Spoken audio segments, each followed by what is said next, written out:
Nyalakan lampunya, ucap Kiki melirik ke arah Dadan yang sedang menghirup sebatang rokok.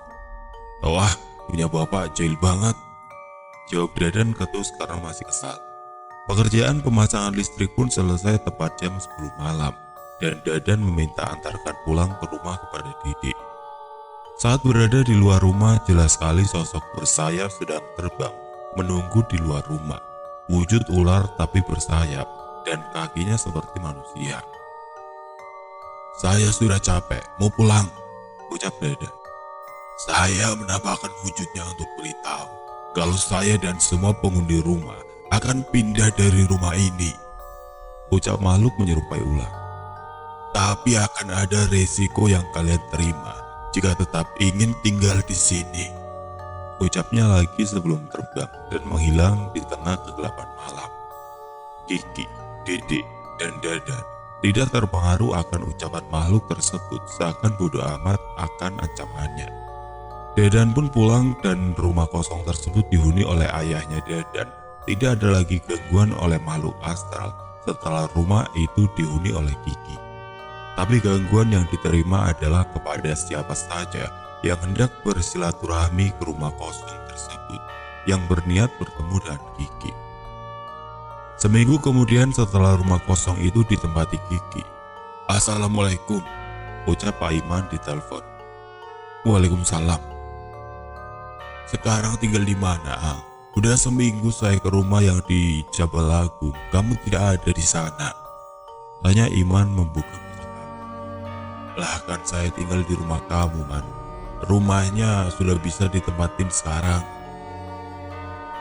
Ya, feeling saya juga kamu sekarang di rumah itu, tapi kenapa, Man?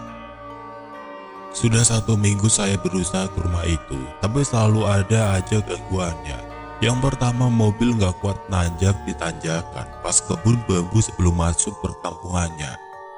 Hari kedua saya pakai motor, motornya juga nggak kuat nanjak. Dan pas setelah Isya, saya coba untuk ke rumah itu lagi. Pas di tengah tanjakan sama motor gak kuat nanjak. Saat aku tengok ke belakang, ternyata ada hantu tanpa kepala yang duduk di joki. Saya sampai jatuh terguling-guling saking takutnya. Dan tidak terhitung jumlahnya berapa kali saya terjatuh. Tangan kaki sampai terluka parah karena hantu kepala buntung itu terus mengejar. Jelas Pak Iman di telepon. Kapan kejadiannya kamu dikejar hantu kepala buntung? Kamu celaka bukan karena hantu, tapi karena kamu yang takut hantu. Perkuat keimananmu kepada Allah, Man. Kiki kaget mendengar ucapan Iman yang dikejar hantu kepala buntung. Iya, saya sudah berusaha tidak takut, tapi tubuh ini lari dengan sendirinya, Ki. Itu namanya kamu takut.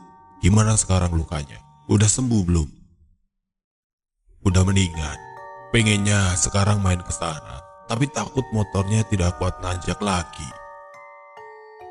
Saya tunggu di kebun bambu pas tanjakannya. Kalau kamu mau main ke sini, jawab Kiki.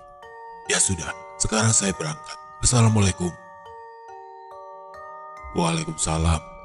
Kiki bergegas untuk menjemput Iman di tanjakan kebun bambu sebelum masuk ke kampung rumahnya berada.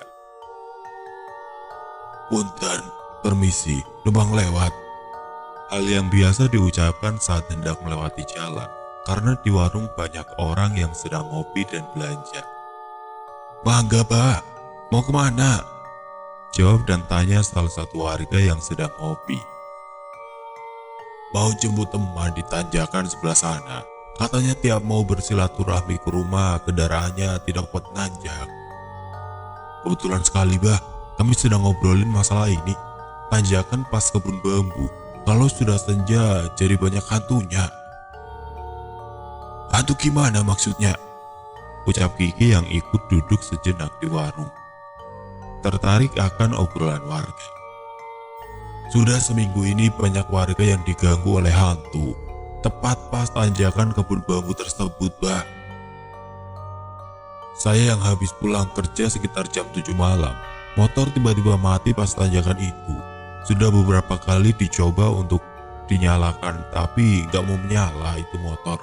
Hingga diputuskan untuk saya dorong saja. Tapi saat saya dorong motornya, terdengar suara ketawa di kebun bambu. Langsung saya percepat dorongnya. Tapi itu motor jadi sangat berat. Saat aku tengok ke belakang, ternyata ada pocong yang duduk di motor. Wah, langsung saya lari terbirit-birit. Tidak terhitung jumlahnya saya terjatuh. Ini bekas luka saat jatuh juga belum sembuh benar. Jelas warga sambil menunjukkan bekas lukanya. Awalnya saya mengira itu cuma bohong belaka. Pikirku saat dia ceritain, itu luka karena jatuh dari motor saja, terus nyalain hantu. Setelah sholat subuh, saya selalu pergi belanja ke pasar untuk keperluan warung. Pas turunan kebun bambu, tiba-tiba ada 3 anak kecil yang nyebrang jalan. Sontak saya rem mendadak dan hampir jatuh. Kalau nyebrang lihat jalan, ucapku kesal saat motor berhenti. Tapi saat aku tengok ke pinggir jalan, itu bocah tidak ada. Dan saya baru tersadar bocah dari mana subuh begini keluar, dari pohon bambu lagi. Dan saat aku tengok ke arah pohon bambunya, tiba-tiba itu pohon bambu bergoyang sendiri. Tidak ada angin juga. Samar terlihat bayangan hitam yang mau keluar dan mengarah kepadaku.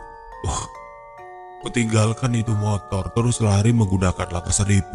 Ini luka bekas jatuh saat lari, masih belum sembuh, bah. Jelas pemilik warung yang ikut nimbrung.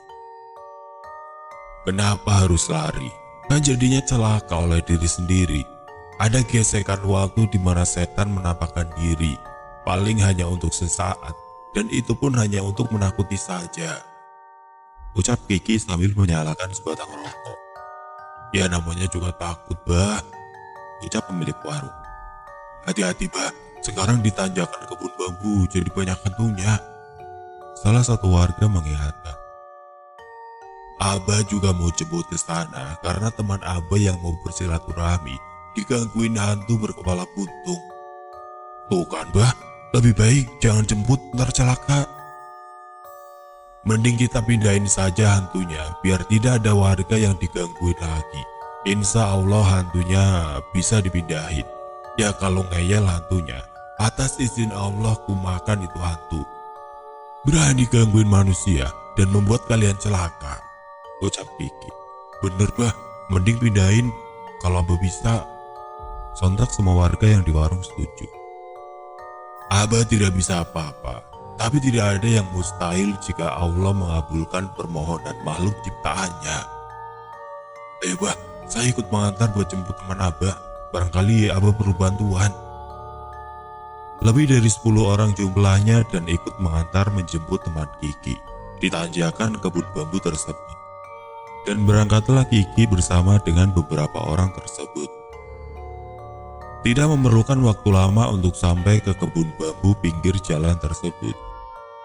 Kurang lebih 15 menit berjalan kaki untuk bisa sampai. Saat sampai di kebun tersebut, tiba-tiba semua pohon bambu bergoyang, padahal tidak ada angin saat itu. Dan anehnya semua pohon bambu bergoyangnya ada yang ke arah timur, barat, selatan, dan utara. Ubah, padahal siang bolong kini, ucap warga yang mengatakan. Buset tuh, kakek peot datang kemari, mending lawan saja.